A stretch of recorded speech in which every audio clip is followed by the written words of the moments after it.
Should the Dallas Cowboys trade back in round one? All that and more in this episode of the Locked On Cowboys Podcast. You are Locked On Cowboys, your daily Dallas Cowboys podcast. Part of the Locked On Podcast Network, your team every day. Locked On Cowboys. Locked On Cowboys. Welcome back to the Locked On Cowboys Podcast, part of the Locked On Podcast Network, your team every day. We'd like to thank you for making us your first listen of the day. I am your host, Marcus Mosher. You can follow me on Twitter at Marcus_Mosher. Joining me today, as always, is Landon McCool. You can check him out on Twitter at McCoolBCB. On today's show, we are doing Mock Draft 3.0, getting you ready for the 2024 NFL Draft. And as always, we have a little bit of a spin on this mock draft simulator. Landon, we're going to try to execute a round one trade down. Before we even do this, I want to ask you, how likely do you think it is that the Cowboys do consider a trade down this year? I think it's got to be likely, right? I mean, they're missing their fourth round pick. As we all know, they traded away for Trey Lance. The Cowboys are in a situation right now where they're trying to take in some more cheap contracts to kind of counterbalance the big deals that they're going to need to be signing. And as has been very well documented on Twitter these last few weeks, the Cowboys are a little cheaper and they don't want to have to spend the cash. So these cheap contracts are more valuable to them. So the idea of getting the opportunity to kind of trade back and then acquire an extra one of these kind of cheap contract rookies, hopefully, trying to get something in the top 100 picks. I think that's something that they would really, really prefer to do to kind of get back what they lost with that Trey Lance trade. Dallas only has 3 picks in the top 170 selections. That's got to change. They just have too many needs that they need to address. Yeah. And we talked about it on yesterday's show. We were looking at the Cowboys 30 visits. It's pretty clear they want to come out of this draft with a starting caliber offensive lineman, a linebacker, and a running back.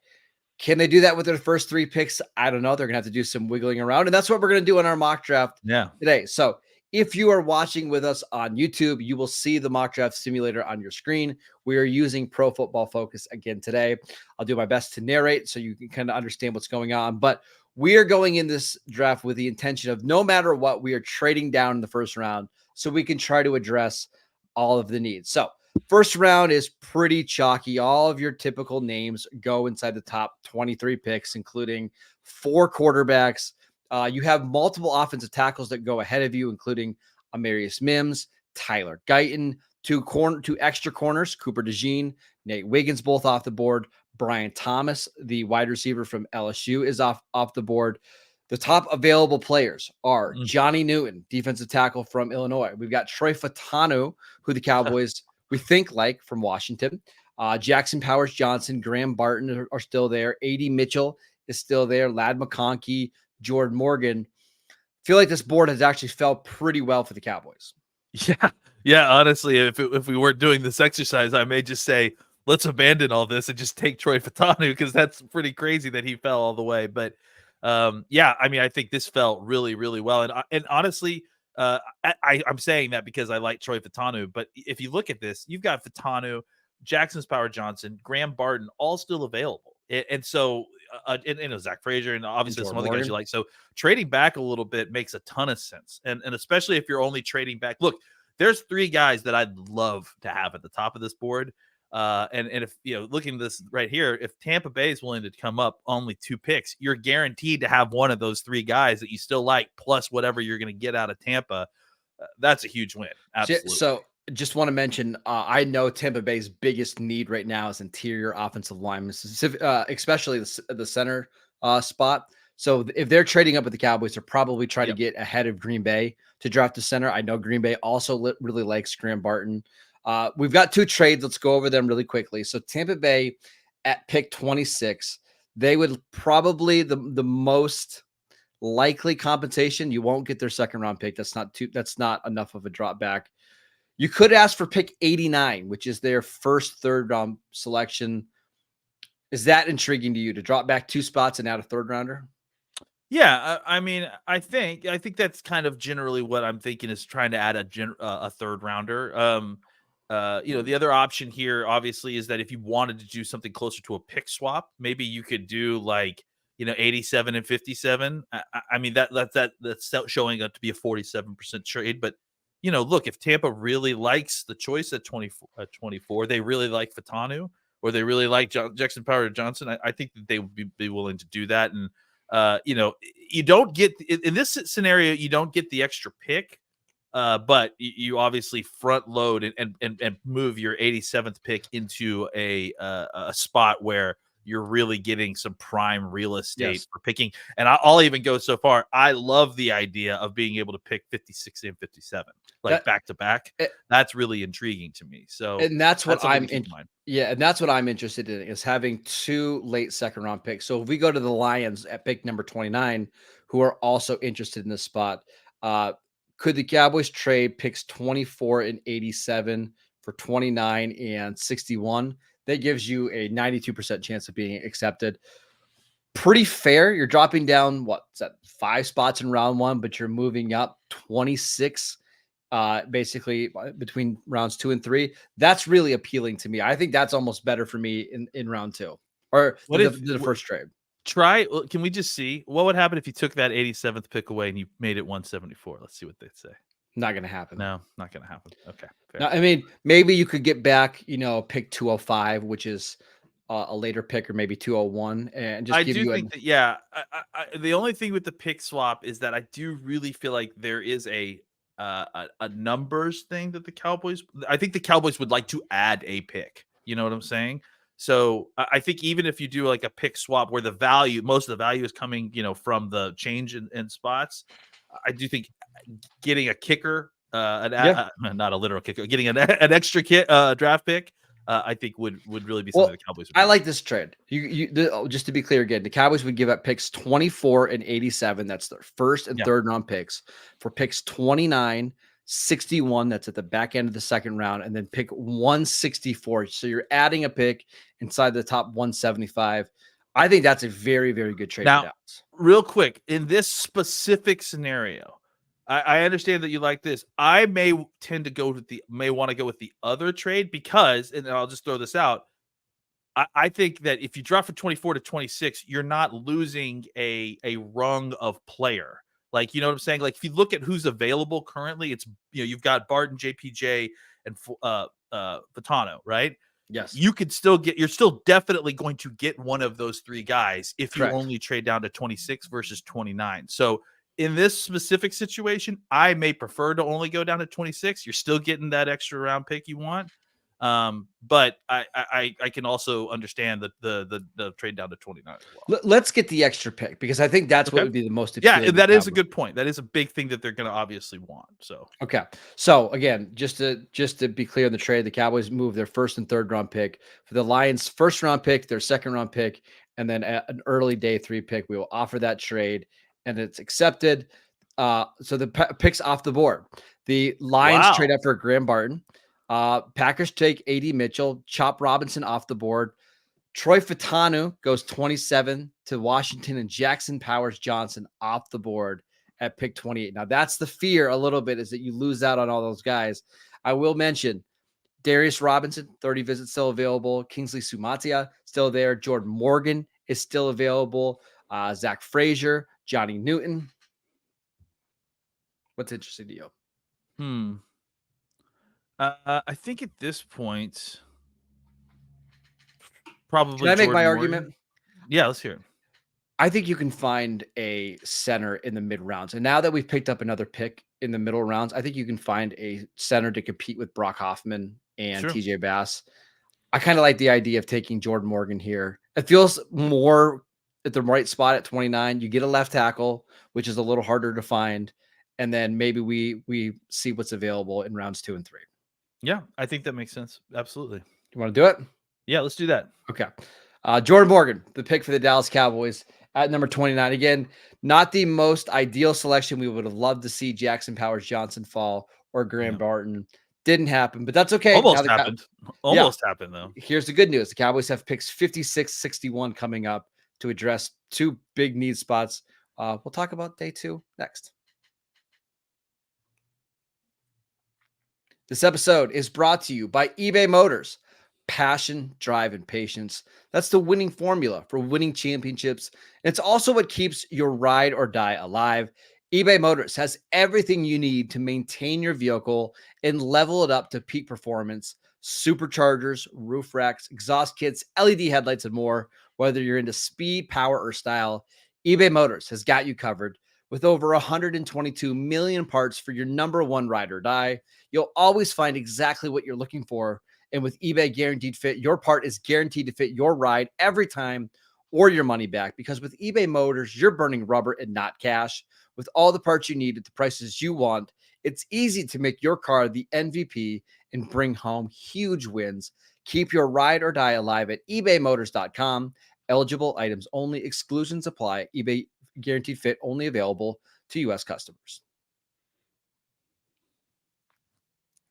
Welcome back to the Locked On Cowboys podcast. Are you watching Fox Sports or ESPN on your TV all day? Are you having to turn down the volume because of all that unnecessary shouting?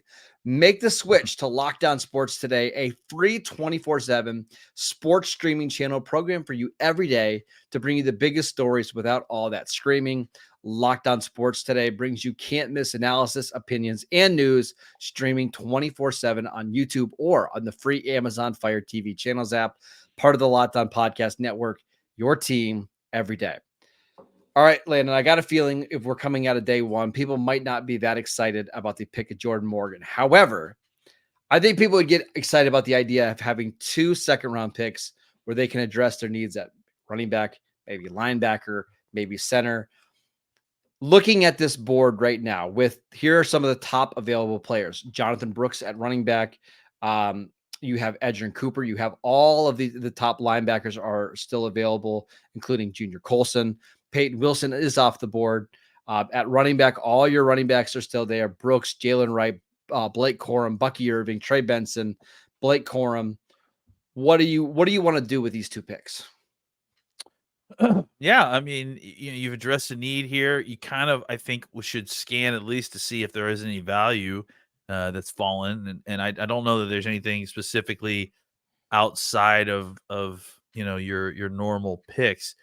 Tavondre Sweat. Look, I know you were doing some work on Sweat last night. Well, I was just gonna say, like, I wonder if if you feel like you can wait until the next pick for one of these guys, like one of these spots that you wanted. Could you consider taking a guy like Sweat or someone that you feel like is a value pick here, and then just wait a second on some of these other spots, right? Like, well, the issue is if you want to adjust linebacker and running back, you kind of have to do it right now. But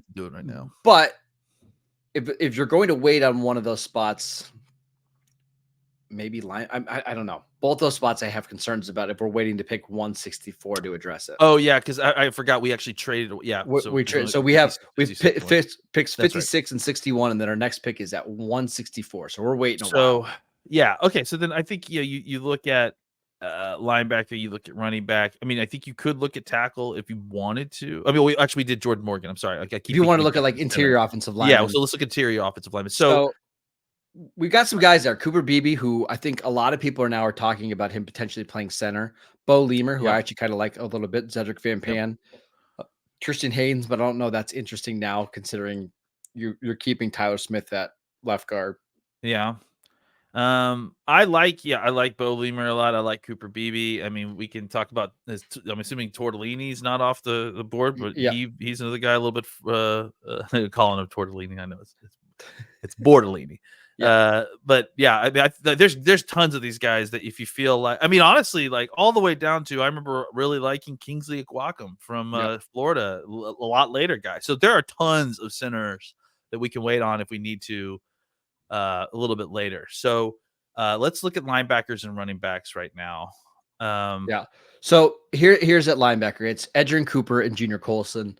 Just for the everyday listeners, we want to let you know that next week, Landon and I are going to break down the top 3 linebackers in this class. So we're going to go really deep here, but I just have a feeling that Cooper's probably the guy that Dallas would like a little bit. He's a local kid. He's a great athlete. He did all the athletic testing while Junior Colson didn't. And he's got some size. So if he's available here at pick 56, I think that's really intriguing. Yeah, I think he certainly makes the most sense, and really, you don't need to take a running back yet here.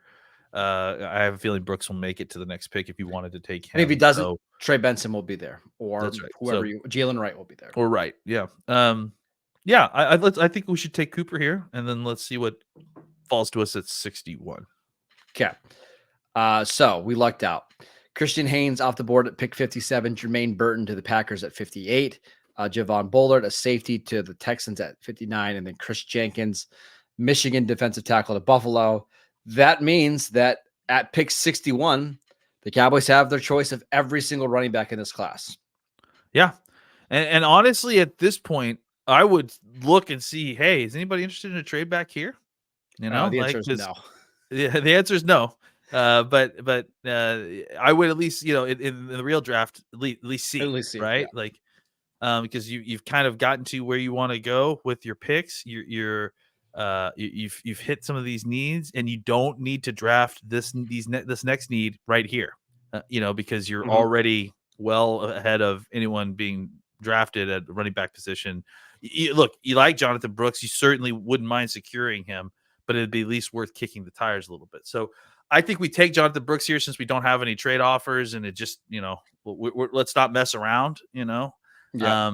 And then, we see how things fall for the rest of the kind of picks. And here's the thing. If we leave the first 2 days of the draft and the Cowboys give up no future draft capital and they add an additional 5th round pick, and you come away with Jordan Morgan, Edgerrin Cooper, and Jonathan Brooks, Yeah. like you have just 3 of your biggest needs with, 2 players that I think are the best players at their positions, or at least arguably, right, in Cooper and Brooks. And you get a left tackle of the future where maybe we don't absolutely love Jordan Morgan as a left tackle, but if you don't, you can move him inside the left guard and kick Tyler Smith out, and your offensive line's better. Yeah, the benefit of having of Jordan Morgan as the pick is the options on the table of what to do at the left side, right? Yes. Like, you're not beholden on having Tyler Smith as either the left tackle or the left guard. You can make whatever situation works best, work for you. And the other thing about Jordan Morgan versus like taking, let's say, Zach Frazier, who was available on the board. Yeah. I think you get to a certain point in this draft where the tackle depth just really falls off. And I think there's a big drop off between Morgan and the guys you're going to be getting in rounds 2 and rounds 3. And I think that's the case at center, at least a little bit. But there's also a lot of really good players that the Cowboys could potentially target in round 3. Let's say they do this exact draft the way we did it, and they find somebody's falling on day or late day 2. Go up and get him like they did with Tyler Biadasz, where they gave up, was it a future pick to go get Biadasz, who ended up being a 4-year starter? Like, I just think that's a much more likely scenario than finding your left tackle of the future late in round 3. Yeah, one of the guys that I respect the most in offensive line scouting is Brandon Thorne, and I think he came out today, if I'm not mistaken, and said that he thought that there's maybe upwards of 10 guys in this draft, 10 guys who could be starters eventually in the NFL at center. That's the kind of class that we're talking about. So, yeah, I agree that we talk about the offensive line depth and how it's incredible, and it is. But I think that the difference is that there's incredible offensive tackle depth, but there's also going to be probably 12 to 15 offensive tackles taken in the first round and a half. Yeah. So that depth will get eaten up pretty quick, whereas the center depth will be a little bit more distributed. You won't see the first center come off the board until after the first half of the first round. Probably. I mean, Dallas might be the first team to draft the center. It's very possible. So there's similar depths, but you're just going to see them go, kind of at a slower pace for the center as opposed to tackle. You may see several runs of tackle in the first 2 rounds alone. So, well, let's see what kind of offensive line depth, especially at center, is available to us here on day 3 of the draft of the simulator, because I think you're going to be pretty surprised. We will get to that next. This episode is brought to you by Robinhood. Did you know that even if you have a 401k for retirement, you can still have an IRA? Robinhood has the only IRA that gives you a 3% boost on every dollar that you contribute when you subscribe to Robinhood Gold. But get this, now through April 30th, Robinhood is even boosting every single dollar that you transfer in from other retirement accounts with a 3% match. That's right, no cap on the 3% match. Robinhood Gold gets you the most for your retirement thanks to their IRA with a 3% match. This offer is good through April 30th. Get started at robinhood.com/boost. Subscription fees apply. And now for some legal info. Claim as of Q1 2024, validated by Radius Global Market Research. Investing involves risk, including loss. Limitations apply to IRAs and 401ks. 3% match requires Robinhood Gold for 1 year from the date of your first 3% match. Must keep Robinhood IRA for 5 years. The 3% matching on transfers is subject to specific terms and conditions. Robinhood IRA available to U.S. customers in good standing. Robinhood Financial LLC, member SIPC, is a registered broker-dealer. Welcome back to the Locked On Cowboys podcast. It is Mock Draft 3.0 here for us doing the Friday Mock Draft Simulator. Atlanta, we are at picks 164, which is the extra pick that we acquired in our trade back with the Lions. A lot of the same type of names on the board here, but if we go to the interior offensive line, we have Tanner Bortolini is still available. Hunter Nourzad, who I believe, I think that's who Jordan Reed was talking about this morning from ESPN as one of his big sleepers. Kingsley, your guy from Florida, is still there. I got to be honest, like if Tanner Bortolini is still there at in round 5, I'm all in. Yeah, me too. Honestly, I mean, let's peruse a little bit more just to see we're not making sure we're not missing some other huge values here, but that fit of need versus what's available is pretty nice. I'll read some of the names. It's like Javon Foster, James Williams, Dylan Johnson, Miles Murphy, Jaheim Bell. Can I mention someone real quick? Sure. This is not a guy that I think we should take, obviously, because we already had a running back, but I've been watching Dylan Johnson. Very interesting guy, right? Like a very physical runner. I really liked his game a lot. And I guess I feel like he's kind of being lost a little bit in this. He has almost 1,000 career receiving yards. Yeah. He's an interesting guy. Like I actually got turned on to him by Matt Waldman in his RSP. And if you guys haven't gone out and get that, make sure you check out Matt Waldman's RSP. It's such a great resource. But he kind of hit a couple of notches that really kind of piqued my interest. Went back and watched a little bit of his tape and really feel like he's a guy that is kind of being slept on a little bit.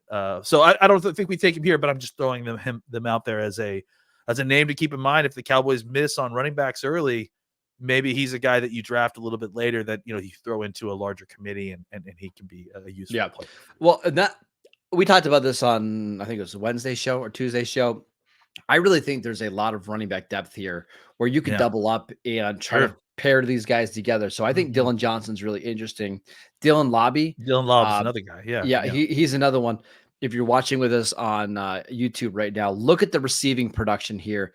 68 catches in 2023, 49 in 2022, 21 in 2021. Like this guy is a receiving machine. So if you draft, let's say, a Braylon Allen early and you want to get somebody that can help you in the passing game, I think Dylan Lobby is a really interesting name. But the blinking light for me, Landon, is Tanner Bortolini. Like, now you bring in Bortolini. Maybe he doesn't start right away, but now you have an actual competition at center between Brock Hoffman, TJ Bass, and Tanner Bortolini. And I'm excited about it. Like, it's not going to be amazing, but I think between one of those three, you can get a average level center. I wouldn't be shocked if he started right away. I think you look at the requisite athleticism, the pedigree. Obviously the Cowboys have had some success with Wisconsin centers previous to this. The coaching is up there is fantastic. I think the PFF does a good enough job of kind of getting you in the range of what this player is like. He is not the highest graded run blocker right now. He's more of a pass blocker right now, which kind of makes sense. I mean, you look at his requisite athleticism. He's an incredibly athletic guy. He's going to be able to mirror really well. Maybe he's not moving folks off the ball yet, but I think in a zone system specifically, he's going to be pretty valuable right away. And I think he can probably step in and start for a lot of teams. I also think he's just one of these players that once he finally can get a home, I think he's going to be so much better. 450 snaps, Yeah. 460 snaps at left guard, about 1,000 at center, about 200 at right tackle, and then 230. Or sorry, 200 at right guard, 230 at right tackle. Like they bounce them all over the place. Give him just one spot to focus on. Yep. I think he'll be much better. Again, a lot of these names that are available here at center aren't amazing, but I think it's better than some of the depth at other spots. So I feel pretty good about grabbing a center here in round 5. Yeah, yeah, absolutely, and I think there's some other names too that may be available. Hunter Nuzard is the guy that you talked about, who is probably the inverse Bortolini, right? Where Yes, he's kind yes. of a body mover as opposed to a pass protector, right? So Well, and he had to start at left guard last year because they had Juice Scruggs start at center, who was this early second round pick by the Texans. He's a lot like Bortolini, where he's played all over 170 snaps at left tackle, over 500 at left guard, over 800 at center, and then 458 at right tackle. Like, I just like these guys on day 3 that have, a lot of position flex. yeah, I agree, and I think the Cowboys do as well. All right, so who we picking? Bortolini, I think to Okay. me, I just think he makes the most sense. All right, and then back up on the board, we'll be quick here at pick 174. Any other positions we've addressed? Left tackle, we've addressed linebacker, we've addressed running back, we've taken a center. Anything else you wanna draft here? Some defensive line I help? don't think. Yeah, I mean, I don't think that at this point, you're drafting for specific position. I think you're looking for a guy that can you feel like can come in and somehow and contribute or be a developmental guy. If you're looking for more of an immediate contributor type, I think you should look more kind of at the running backs. I don't know. That's the interesting thing. I don't know if the Cowboys would be as interested in double dipping at running back after taking Brooks high. Like, I feel like the appetite for that would be if they drafted like a 3rd or 4th round version of a running back, right? But maybe you would with Brooks's injury, right? Maybe you But want to yeah, bring in that's a somebody good that point. can play in training camp. So I like a lot of these guys. I mean, honestly, like the names here are still really great. Like, I mean, we see Rasheen Ali, who's a guy that is one of our Mhm. visits from Marshall. But I'm beyond that too. I mean, you're just seeing a bunch of guys above him that are, Jace McKellen is another name that we Mhm. know. Frank Gore Jr. was obviously Frank Gore's senior son, but was incredible at the Shrine Bowl. Jace McKellen's a 30 visit we're seeing here. He got overall good grades. Kind of was, if I'm not mistaken, at times, kind of the change of pace back there in Alabama. And so I think you look at him. Kimani Vidal is a guy that I really liked as well, as another kind of change of pace type player, who can give you something as a runner. And we talked about Lob and some of these other guys. So Hey, there your are guy Dylan Johnson's still there if you want to draft Dylan another running Johnson's back. still there. So there is tons of running backs. If you're still looking to kind of double dip there, that's where you're going to still get a lot of value. And you pointed out something like right is that it even with Brooks, it does make some sense as he kind of recovers from ACL injury to have someone else there just to kind of complete a committee while you're waiting for Brooks to get closer to 100%. All right, let's take Dylan Johnson just because that's our guy. All right, cool. I know people aren't going to like this draft, but if you're executing a trade back scenario, getting a tackle that I think is worth that pick at number 29 in Jordan Morgan, I like. You get the best linebacker in the class in Edgerrin Cooper.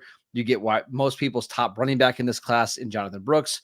You get a center that could potentially start right away in Tanner Bortolini, and then another running back to add to your backfield as you try to get cheaper at that position in Dylan Johnson. I feel like this is a very realistic trade back scenario, and this is what type of haul you could get if you do that. Yeah, absolutely. I think, and then just to kind of what if this a little bit. I bet if you traded back to, if you did the other trade, right, you probably end up with either Powers or Barton. You're probably going to have to go to your tackle in the 2nd round. So you hope that you get Kingsley or something like that. And then you just kind of shift all these guys down again. You probably don't take Brooks. You probably end up taking, one of the other running backs that's available kind of a little bit later. And you may have to end up waiting on your linebacker till a little bit later. So, it really is kind of just about like what the value is at the positions that you're taking, and trying to get some more dart throws to kind of just have the opportunity to fill some of these needs with top 100 picks if possible. I like it, but I'm also the one making the pick, so of course I like it. Yeah, Right? yeah, of But course. Yeah. So I want to know from our listeners, what would you guys have done in this situation, assuming that the Cowboys are dead set on trading back, trying to acquire more top 75 picks to address their running back need and their linebacker need? Let us know. We would love to know in the comments. Make sure you tweet at us at Marcus_Mosher, at McCoolBCB. Check out the podcast wherever you get your podcasts. We are free and available on all platforms. Go follow the show on Twitter at Locked On Cowboys. Next week, we're going to be breaking down the top linebackers in this class. We're going to be looking at Braylon Allen, a running back that I know a couple of our listeners, including Caden. Thanks, Cade. Really think the Cowboys should be interested in.